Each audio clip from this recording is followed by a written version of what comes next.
Mi esposa intentó vaciar mi cuenta bancaria. Lo que hice después, la dejó sin nada. Hay momentos en la vida en los que te das cuenta de que no conoces a las personas que duermen a tu lado. No me refiero a un extraño que se coló por la ventana en la noche. Me refiero a alguien cuyo nombre llevas tatuado en el corazón desde hace años. Alguien a quien le prometiste frente a una pequeña iglesia con el piso de mármol rayado que estarías ahí en las buenas y en las malas. Yo estuve pero resulta que las malas no eran las deudas ni el techo que goteaba cuando llovía fuerte. Las malas eran, sin que yo lo supiera, el momento en que llegara algo bueno. Me llamo Rodrigo. Tengo 34 años.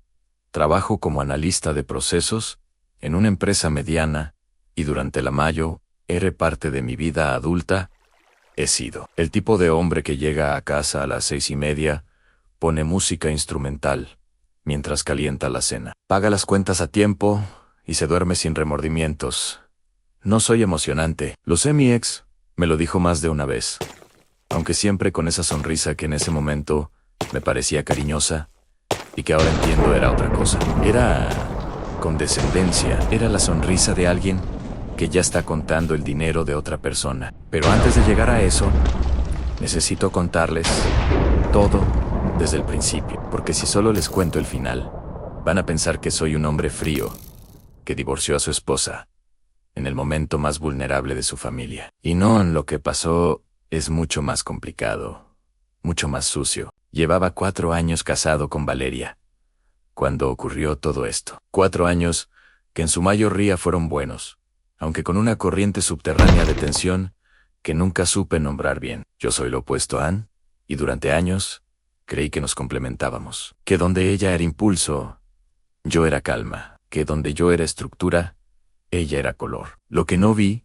o no quise ver, es que esa dinámica también significaba que yo cargaba el peso de las responsabilidades, mientras ella flotaba sobre las consecuencias. Las deudas de la tarjeta de crédito eran principalmente suyas. No porque ella fuera una mala persona, me decía a mí mismo, sino porque tenía un estilo de vida que aprendió de niña y que le costaba mucho trabajo ajustar. Ropa, salidas, pequeños lujos, que sumados hacían un número que nos mantenía a ambos con el estómago apretado a fin de mes. Yo no era perfecto tampoco. Me quedaba hasta tarde en el trabajo, cuando el proyecto me enganchaba. Y había noches en que llegaba tan agotado que lo único que quería era silencio. Y ella quería conversación. Esas pequeñas fracturas existen en todos los matrimonios. Me decían, son normales, son manejables. Entonces llegó el bono. Un martes en la mañana, mi jefe me llamó a su oficina con esa cara seria que siempre me pone nervioso, porque nunca sé si me van a felicitar o a despedirme. Entregó un sobre. Dentro había una carta y un número. $25,000. Bono por desempeño trimestral. Yo lo leí 2 veces, porque pensé que había un error decimal. No lo había. Le di las gracias con la voz que uno usa cuando no sabe bien qué cara poner. Salí de la oficina, fui al baño, me miré en el espejo y me reí solo como un idiota. $25,000. El techo arreglado, las deudas saldadas, un colchón de ahorros por primera vez en nuestra vida de casados. Le mandé un mensaje a Valeria de inmediato. Solo 2 palabras y un número nos tocó. $25,000. Su respuesta fue un corazón y 3 signos de exclamación. En ese momento, ambos estábamos en la misma página.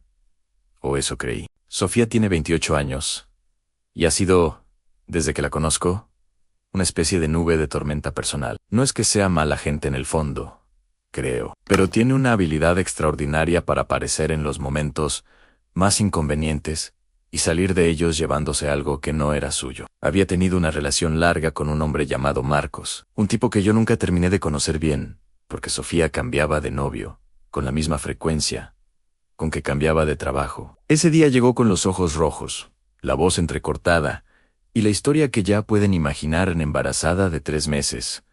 Marcos se fue cuando se enteró. No tiene trabajo estable, no tiene ahorros, no sabe qué va a hacer. Y yo, sentado en mi propio sofá, sintiéndome atrapado en una obra de teatro a la que nadie me invitó, asentí. Porque, ¿qué haces cuando frente a ti hay una mujer llorando y embarazada? Dices que sí o no porque seas tonto, sino porque en ese momento decir que no te hace sentir la peor persona del mundo, y Valeria lo sabía.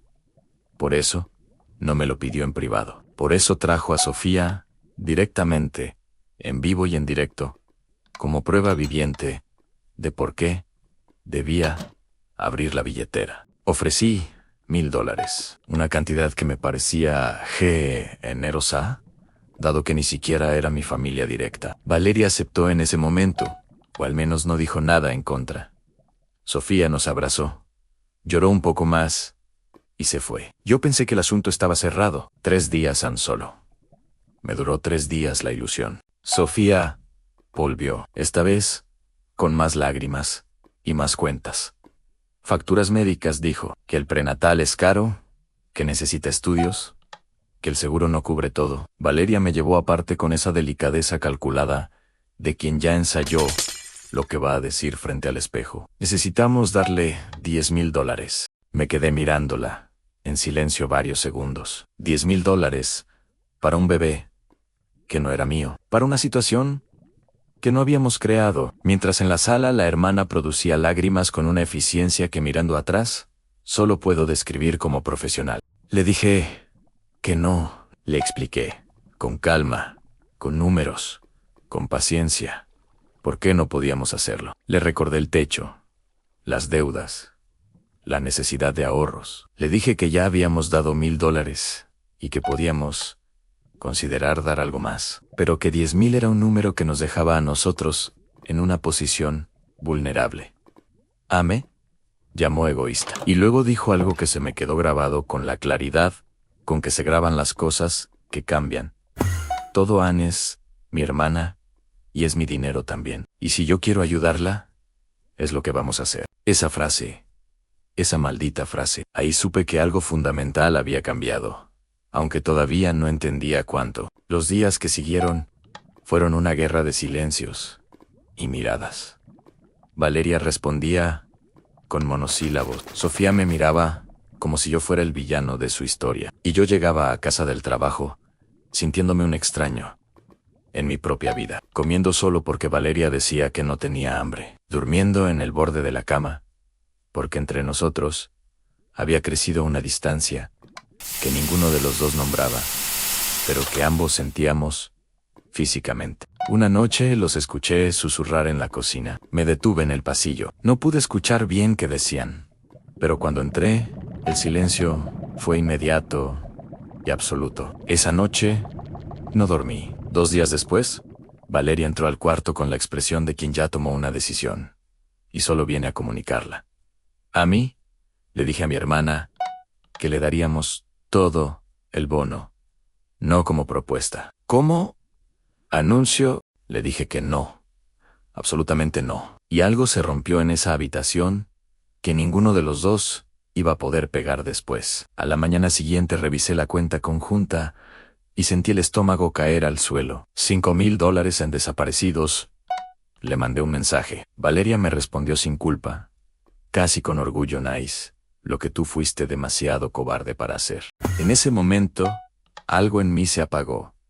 No con rabia, con claridad fría. El tipo de claridad que llega cuando ya no hay más espacio para la duda. Moví el dinero restante a mi cuenta personal, más de $21,000 rescatados, y empecé a pensar en abogados. Hay una diferencia entre estar enojado y estar frío. El enojo es caliente, te nubla, te hace decir cosas que luego lamentas, te hace actuar antes de pensar.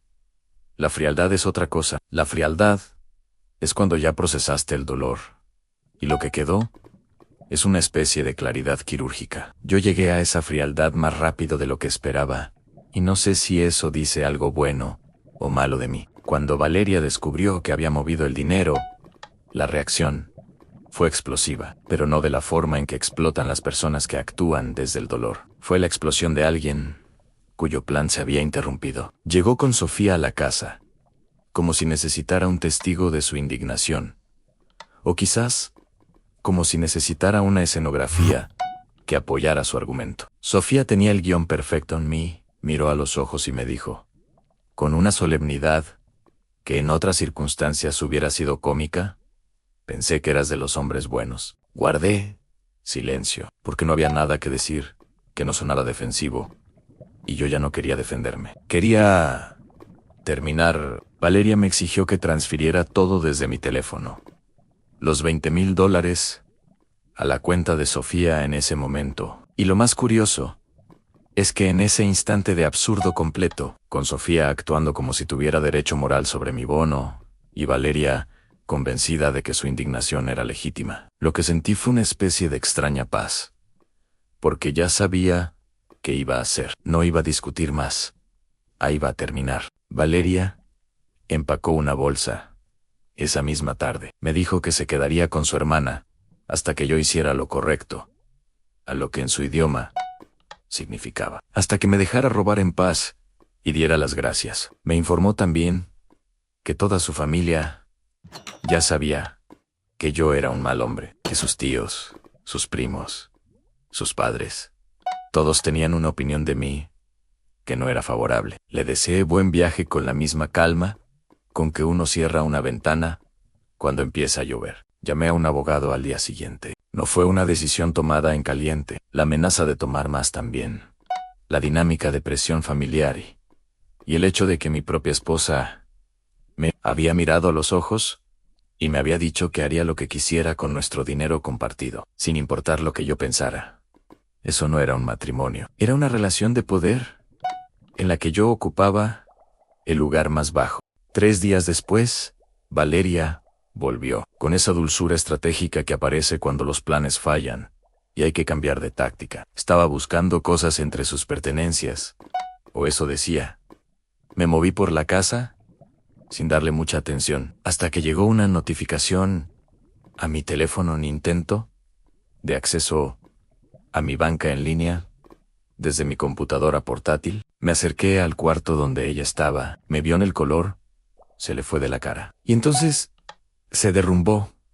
¿Qué es lo que hacen las personas cuando ya no les queda otra opción? Me confesó que le había prometido a Sofía todo el bono, que Sofía ya había hecho compromisos financieros basados en esa promesa. Compromisos financieros, como si mi bono fuera una herencia que ya estaban distribuyendo en vida. Se fue de nuevo, esta vez cargando más cosas. Y yo me quedé en la sala en silencio, mirando el espacio donde estaba el televisor, que también se llevaría días después. Los padres de Valeria llamaron. La llamada fue breve y desagradable. Me dijeron que era un hombre sin corazón, que dejaba a una embarazada desamparada. Les respondí que ellos eran sus padres y que si su hija embarazada tenía que recurrir a robar del bono de su cuñado para sobrevivir. Quizás el problema era más profundo que yo.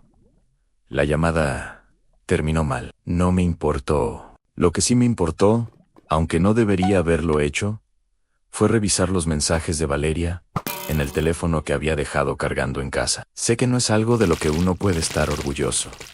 La privacidad es sagrada, incluso en el conflicto. Pero cuando alguien ya te robó dinero y estaba intentando acceder a tu cuenta bancaria, los límites morales se redistribuyen de formas que resultan difíciles de discutir en abstracto. Lo que encontré me heló la sangre, no de rabia, sino de esa tristeza fría que produce descubrir que la traición era más profunda de lo que creías. Los mensajes no eran solo de las últimas semanas, eran de antes, a mucho antes.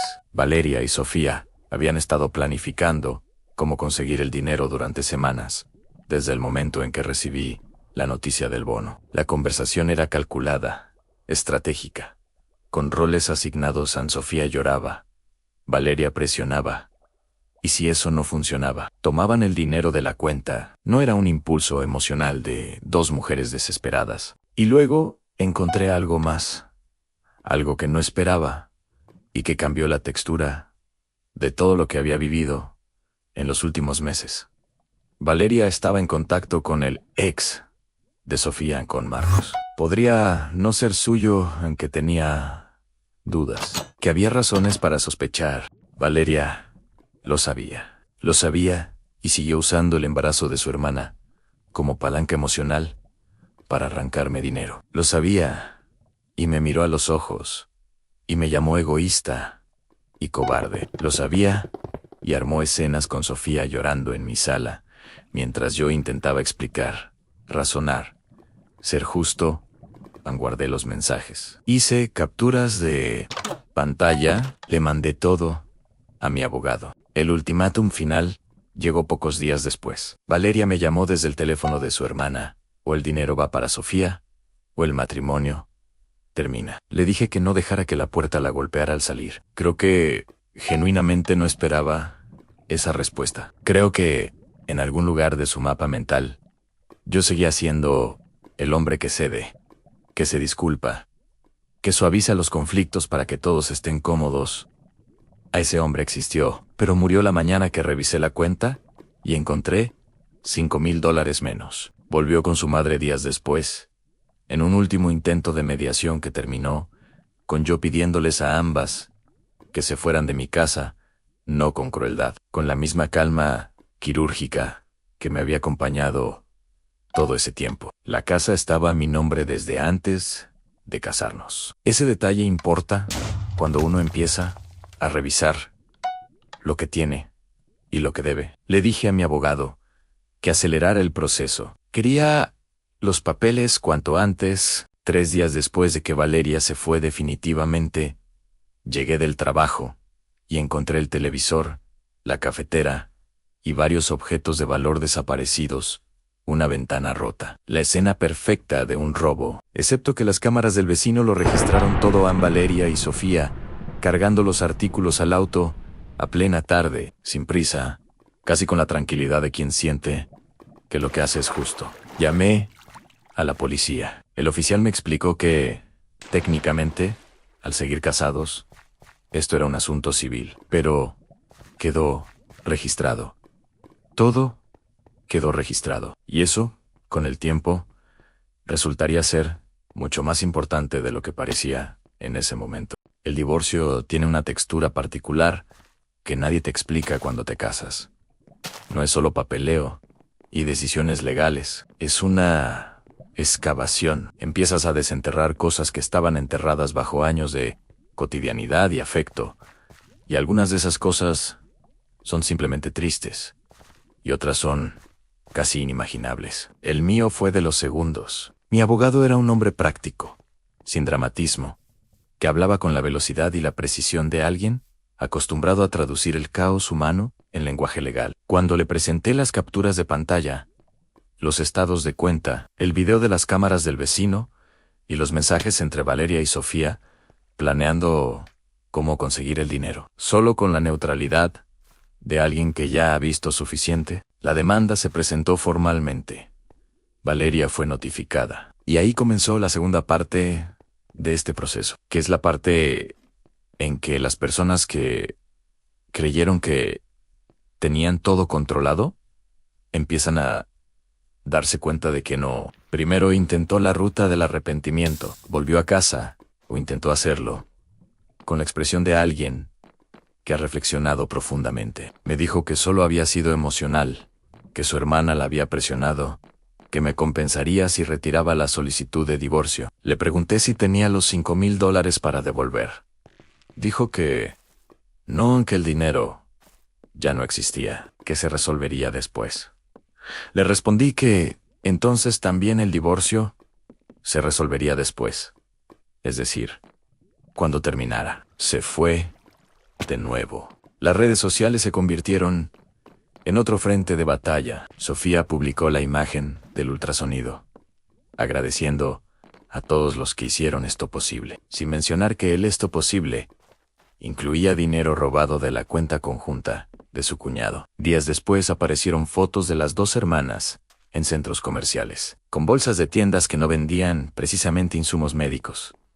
Mi abogado guardó todo: las publicaciones, las fechas, los contextos. Cuando Valeria recibió los términos del acuerdo de divorcio. La reacción fue predecible. Primero la negación, luego la rabia, luego las redes sociales. Publicó que yo la había abandonado a ella y a una mujer embarazada necesitada. La narrativa era poderosa en papel. El esposo cruel que deja a su familia en el momento más difícil. Lo que esa narrativa omitía, entre otras cosas, era el robo documentado, el intento de acceder a mi cuenta bancaria, el video de las cámaras y los mensajes, planeando todo semanas antes. Simplemente, la gente que había visto de cerca lo que había pasado no pudo quedarse callada. Los comentarios se acumularon. La narrativa de Valeria empezó a desmoronarse en público, con la misma eficiencia con que se había construido. El acuerdo de divorcio quedó muy inclinado hacia mi favor, gracias a la evidencia de mala conducta financiera, y además, estaría obligada a devolver los $5,000, más intereses. No era todo lo que hubiera querido.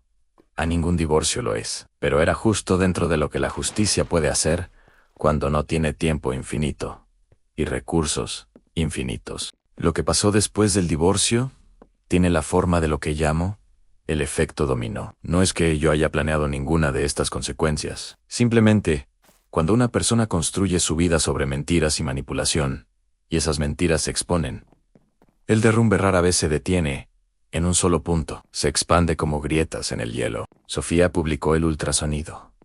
Luego, publicó fotos del bebé. Y en el proceso, sin querer, o quizás queriendo, sin entender las consecuencias, hasta que el dinero empezó a escasear, y la manutención que esperaban cobrar se convirtió en una prioridad. Cuando se estableció legalmente quién era el padre, el secreto explotó. Él era un hombre casado con familia, con una vida que creyó poder mantener paralela a la otra. La esposa de ese hombre lo descubrió en el proceso. Y en uno de los giros más inesperados de toda esta historia, esa mujer se puso en contacto conmigo. No sé exactamente qué esperaba encontrar. Quizás un aliado. Quizás información.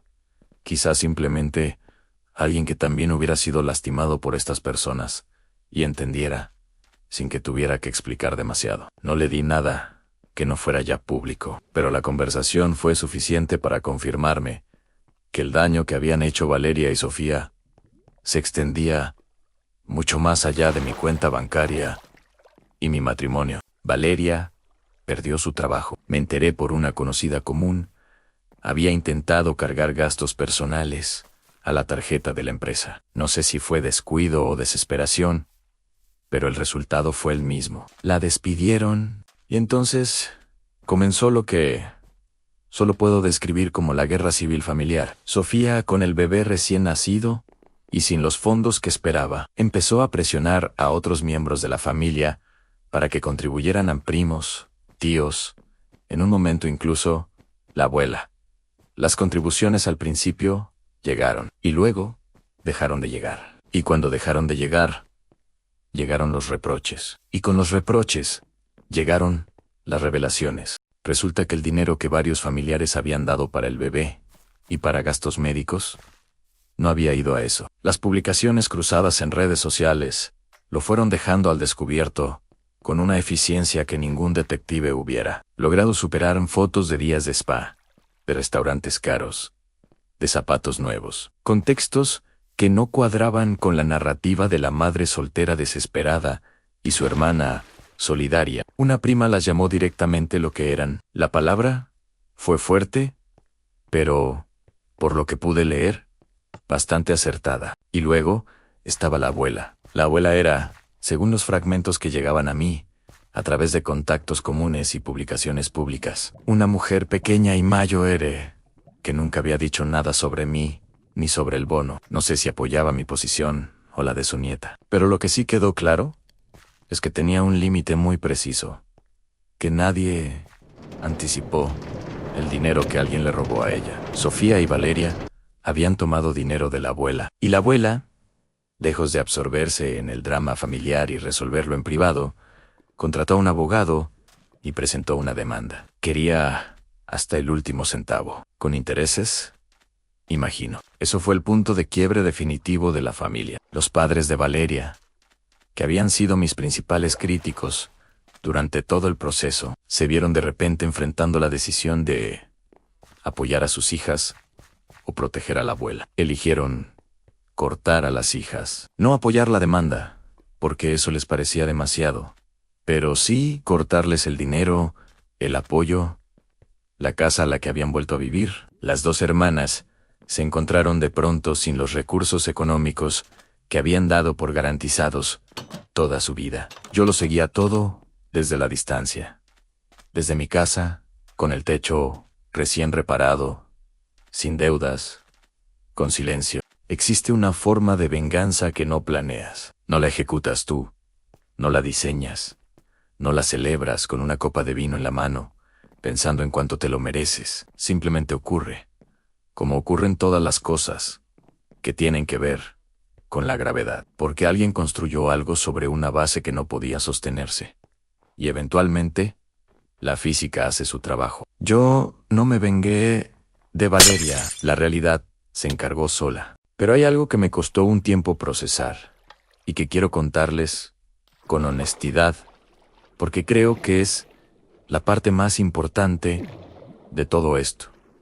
A la venganza que yo imaginaba, la que sentí que me merecía en mis peores noches, no hubiera llenado lo que quedó vacío. El problema de construir tu paz sobre el sufrimiento de otra persona es que esa paz siempre va a ser frágil, siempre va a necesitar mantenimiento, siempre va a depender de que el otro siga sufriendo para que tú sigas sintiéndote bien. Eso no es paz, es una adicción disfrazada de justicia. Llegó el día que un trabajador subió al techo de mi casa, lo revisó en silencio durante varios minutos, bajó y me dijo: «Han quedó perfecto, señor, ya no entra nada». Salí al jardín, miré el techo, miré el cielo que esa tarde estaba de un azul limpio y sin nubes, y sentí algo que no había sentido en meses, aunque todo estaba bien. No perfectamente bien, no de la forma en que estaba antes de que empezara todo esto, sino bien de una forma diferente, más honesta, más mía. Pagué las deudas todas en la tarjeta de crédito, que había sido una presión silenciosa durante años. Desapareció de mi vida, con una transferencia un martes por la tarde, sin ceremonia, sin celebración, solo el alivio de un peso que ya no estaba. Me quedé con más dinero de lo que había planeado porque, como me explicó mi abogado con una naturalidad que en su momento me sorprendió, los bonos, por desempeño ganados individualmente, no se consideran bienes gananciales en nuestra jurisdicción. Valeria no tenía derecho legal sobre ese dinero.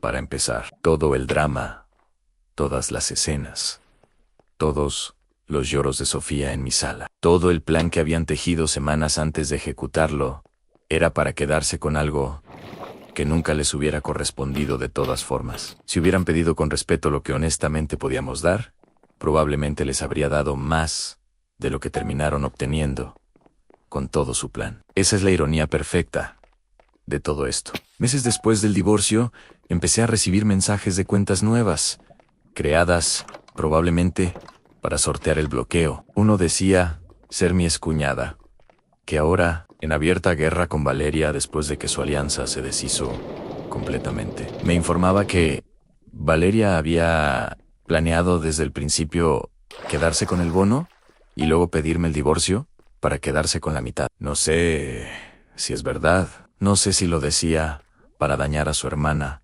o porque genuinamente creyó que yo debía saberlo. No respondí mucho. Bloqueé después de un par de intercambios. El otro mensaje era de Valeria, también desde una cuenta nueva. Me decía que su hermana la había manipulado, que había estado pensando mucho, que prometía cambiar. Le pregunté directamente si todo ese arrepentimiento tenía algo que ver con que su familia la había cortado y su abuela la estaba demandando. Se puso defensiva. Bloqueé. Lo que pasó después con la abuela fue lo que menos esperaba de todo este relato. La abuela ganó la demanda, monto desconocido para mí, pero ganó. Y en el proceso, Tanto Valeria como Sofía recibieron cargos penales menores por el robo. Cargos escarcelables, me informó alguien que conoce más de leyes que yo. Pero cargos que quedan en el registro, que se pueden ver, que siguen ahí cuando alguien decide buscar. La ironía más afilada de todo esto es la siguiente. Cuando era yo el robado, la familia entera de Valeria tomó mi lado en su contra. Cuando fue la abuela la robada, la misma familia que me había llamado mal hombre y mal esposo y cuasi delincuente por no ceder mi bono, se movilizó, contrató abogados y presentó cargos. La diferencia entre ambos casos no era moral, era de sangre. Yo era el extraño. La abuela era la familia, y cuando la familia roba a la familia, las reglas cambian. Más bien me confirmó algo que ya sabía, pero que es difícil de aceptar. Uno nunca es completamente parte de la familia política. Siempre hay una membresía de segunda clase que se hace visible en los momentos de crisis.